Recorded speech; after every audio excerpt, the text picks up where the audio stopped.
नमस्कार दोस्तों, आप सभी का स्वागत है मेरे चैनल में। मित्रों, मैं आपको कुछ ऐसे पेड़ पौधे के बारे में बताऊंगा, वो भी धर्मशास्त्र के अनुसार, जिनको छूने मात्र से आपकी तकदीर का ताला खुल जाएगा। जी हाँ दोस्तों, कहने का अर्थ है कि मित्रों, आपके जीवन में आई सभी प्रकार की बाधाओं का नाश होगा, चाहे फिर वो आपके घर में जो है भूत बाधा हो, ग्रह बाधा हो, या फिर शनि की साढ़े सती हो, या फिर नौ ग्रह समस्या हो, या फिर दोस्तों जीवन से जुड़े अनेकों प्रकार की समस्याएं ही क्यों ना हो, उन सभी समस्याओं का निवारण होगा। जी हाँ दोस्तों, और वो भी मात्र ऐसे दिव्य पेड़ पौधों को छूने से।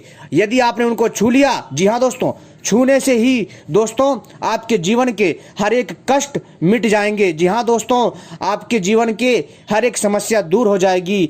और तो और दोस्तों, आपके घर में सुख समृद्धि का आगमन होगा। जी हाँ दोस्तों, तो दोस्तों आपको एक चीज बता दूं, जैसा कि आप सभी को मालूम है कि नवरात्रि का समय है, और नवरात्रि का समय शक्ति का समय माना जाता है, यानी कि शक्ति का पर्व माना जाता है। ये 9 दिन शक्ति अर्जित करने का समय होता है। और दोस्तों, इसी समय पर भगवान राम ने अपनी शक्तियां अर्जित की थी और उस रावण का वध करके विजय प्राप्त करी थी।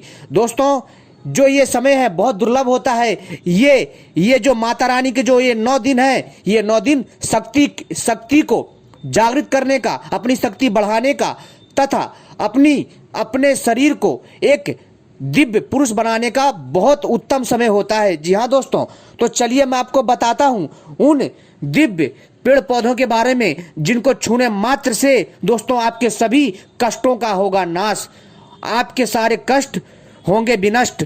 तो दोस्तों चलिए मैं आपको बताता हूं, लेकिन इससे पहले अगर आपने हमारे वीडियो को सब्सक्राइब नहीं किया है तो चैनल को पहले सब्सक्राइब कर लीजिए और घंटी को भी सही प्रकार से दबा लीजिए, क्योंकि हम अपने चैनल के माध्यम से ऐसी ही जानकारी लाते रहते हैं। और वीडियो को भी लाइक कर लीजिए। दोस्तों, जैसा कि आप सभी को मालूम है कि नवरात्रि का समय चल रहा है, और नवरात्रि से लेकर के दीपावली तक का जो समय होता है दोस्तों, तंत्र मंत्र की साधना के लिए तथा माता रानी की सिद्धि के लिए एवं अलौकिक प्रकार की जो अलौकिक प्रकार की शक्तियां होती हैं, उनको जागृत करने के लिए, उनको बुलाने के लिए बहुत उत्तम समय माना गया है। इस समय पर कोई भी मनुष्य आसानी से परी साधना, अप्सरा साधना और यक्षिणी साधना, बैताल साधना, भूत साधना तथा अनेकों प्रकार की रहस्यमय विद्याओं की साधना कर सकता है। लेकिन दोस्तों, मैं ये साधनाएं भी लेकर के आऊंगा। जी हाँ दोस्तों, और ये साधनाएं दोस्तों मैं आपको जरूर बताऊंगा, लेकिन इससे पहले मैं आपको इन पौधों के बारे में बताऊंगा, इन चमत्कारी दिव्य जड़ी बूटियों एवं पेड़ पौधों के से जुड़े दिव्य रहस्यों के बारे में बताऊंगा, जिनको छूने मात्र से मित्रों आपके जीवन का जो भी दुर्भाग्य है वो दूर हो जाएगा। तो दोस्तों चलिए मैं बताता हूं, और वो पेड़ पौधे कौन से हैं जिनको छूना है। तो दोस्तों, नवरात्रि का समय है, और नवरात्रि के समय में इस धरती पर माता रानी स्वयं जो भ्रमण करने आती हैं, और दोस्तों देखती हैं हर घर में जाकर के जो है वहां पर आगमन करती हैं, और अपने हर एक भक्त के, जी हाँ दोस्तों, अपने हर एक भक्त के प्रेम श्रद्धा भाव को देखती हैं, और उसके प्रेम श्रद्धा भाव और उसके कर्म के अनुरूप उनको फल प्रदान करती है माता जगदम्बा। और दोस्तों, जो माता जगदम्बा की जो सहायक शक्तियां हैं, जी हाँ दोस्तों, जो सहायक शक्तियां हैं वो भी आपके घर का विचरण करती हैं।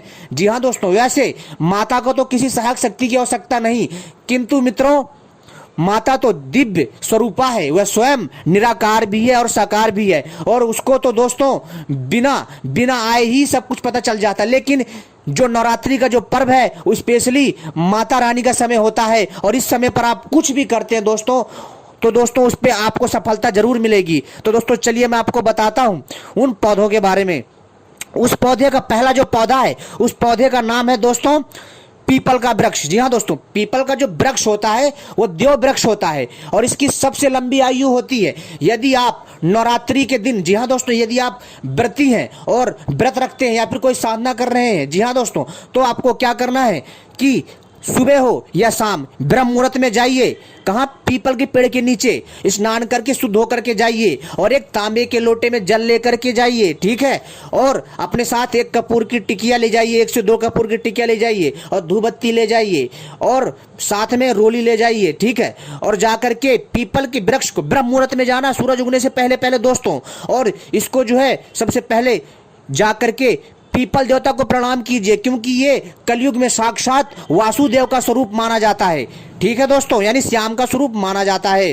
तो दोस्तों आपको जब जैसे ही आप ब्रह्म मुहूर्त में जाओगे, ब्रह्म मुहूर्त में इनकी जो शक्ति होती है ना दोस्तों, बहुत ज्यादा बढ़ जाती है। तो दोस्तों आपको क्या करना है कि जाकर प्रणाम करना, प्रणाम करने के बाद जल अर्पित करना है, जल अर्पित करने के बाद रोली लगाना है, और जो भी मनोकामना, जो भी परेशानी है कह सुनाइए, और रोली को लपेटने के बाद धूप दिखाइए और कपूर से आरती कीजिए और प्रणाम करिए। और प्रणाम करने के पश्चात दोस्तों आपको प्रणाम जैसे ही कर लेंगे, प्रणाम करने के पश्चात आपको जो भी समस्या है वो सारी की सारी कह सुनाइए। जैसे जैसे घर में बाधाएं आ रखी हैं, जैसे बरकत नहीं होती है, घर में कलेश बना रहता है, नौग्रह साढ़े सती, भूत प्रेत किया कराया, जो भी प्रार्थना है, जो कुछ भी बोलना, जो भी समस्या बोल दीजिए दोस्तों, और चुपचाप।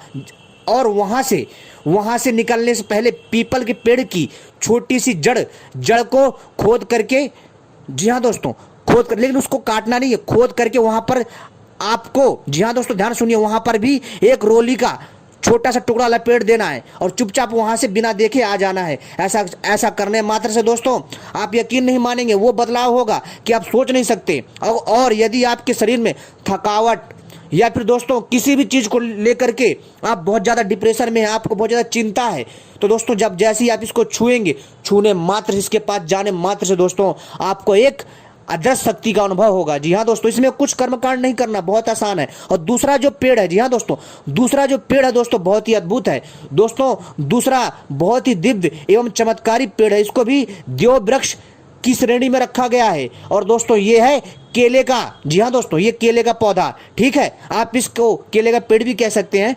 ठीक है, तो दोस्तों आप क्या है कि आपको केले के पेड़ के पास जाना है, और जब आप जाएंगे तो वहां पर भी मित्रों आपको यही क्रिया दोहरानी है, लेकिन यहां पर जो है आपको हल्दी और चावल लेकर के जाना है केले के पेड़ के पास। ठीक है, हल्दी और चावल लेकर जाइए, और इसमें यहां पर भी तांबे के लोटे में पानी भर के लेकर के जाना है। ठीक है, और एक चांदी का सिक्का छोटा सा, ठीक है, और एक चांदी का सिक्का, और पीतल के लोटे में पानी, पीतल या तांबे के लोटे में कोई सा भी हो चल जाएगा। ठीक है, और इसके साथ साथ दोस्तों जैसा मैंने बताया, इन सभी सामग्री को ले जाकर के और साथ में धूप दीप ले जाइए और वहां जाकर के पूजन करिए और प्रणाम करिए। और दोस्तों जो भी समस्या हो, जी हाँ दोस्तों, जो भी बाधा, वहां जाकर प्रणाम करिए।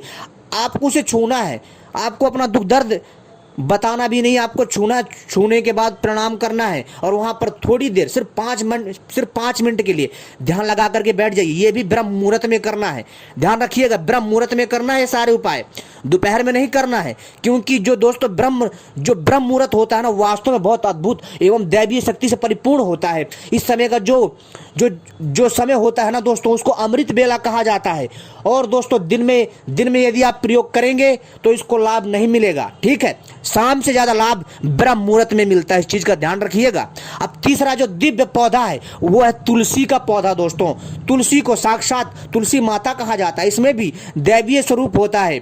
जी हाँ दोस्तों, यदि आप तुलसी को, जी हाँ दोस्तों, पूरे नवरात्रि तुलसी के पेड़ के नीचे दिया जगा करके, ठीक है, दिया जगा करके और तुलसी माता की आरती करते हैं और धूप दीप लगाते और प्रणाम करते हैं, और इस पौधे को छूते हैं ब्रह्म मुहूर्त में, और इसके पास भी 5 मिनट बैठ करके ध्यान करते हैं और माता दुर्गा का यह मंत्र जाप करते हैं। जो मैं बता रहा हूं मंत्र है ओम ऐम ह्रीम क्लीम चामुंडा बिच्चे, ये निवारण मंत्र है दोस्तों। इसका यदि आप एक माला जाप करते हैं तो दोस्तों आप सोच नहीं सकते कि आपकी जो भी नकारात्मकता, जो भी नेगेटिविटी होगी, जी हाँ दोस्तों, जो भी नकारात्मकता होगी वो सारी की सारी तुलसी का पौधा सोख लेगा।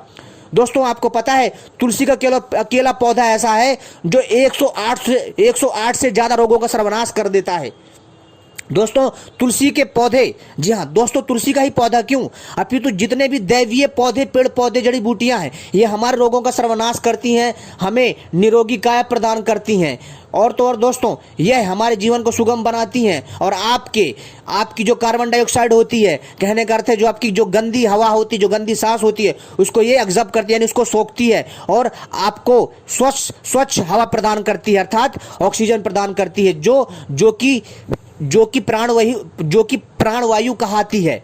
दोस्तों यहाँ पर आपको जब तुलसी के पौधे को पौधे को जब प्रणाम करना है ब्रह्म मुहूर्त में, इसमें एक चीज ध्यान रखना दोस्तों, आपको बिना स्नान करे तुलसी के पौधे को नहीं छूना है, किसी भी पेड़ पौधे को बिना स्नान करे नहीं छूना। प्रणाम करके उसमें इस शक्ति का स्वरूप देखिए दोस्तों, आपका जीवन कल्याण हो जाएगा। इसको छू लीजिए और चुपचाप अपने काम में लग जाइए। और दोस्तों जो अगला जो पेड़ है, जी हाँ दोस्तों, वो है कदम। दोस्तों आपने कदम के बारे में जरूर सुना होगा, इसे भी स्वयं भगवान कृष्ण का, जी हाँ दोस्तों, अंश माना जाता है। यह समझ लीजिए इसमें स्वयं भगवान कृष्ण वास करते हैं। भगवान कृष्ण कदम के पेड़ पर हमेशा जो बैठा करते थे और यहाँ पर जो है इसमें दोस्तों उनको अटखेलियां करना बहुत पसंद था। कदम का फल बहुत ही दोस्तों स्वादिष्ट होता है, खट्टा मीठा होता है और सेहत के लिए भी बहुत लाभकारी होता है। दोस्तों यदि आप कदम के पेड़ पे, जी हाँ दोस्तों, कदम के पेड़ के पास जा करके आपको दोस्तों सिंदूर ले जाना अपने साथ और 7 कौड़िया सिंदूर, 7 कौड़िया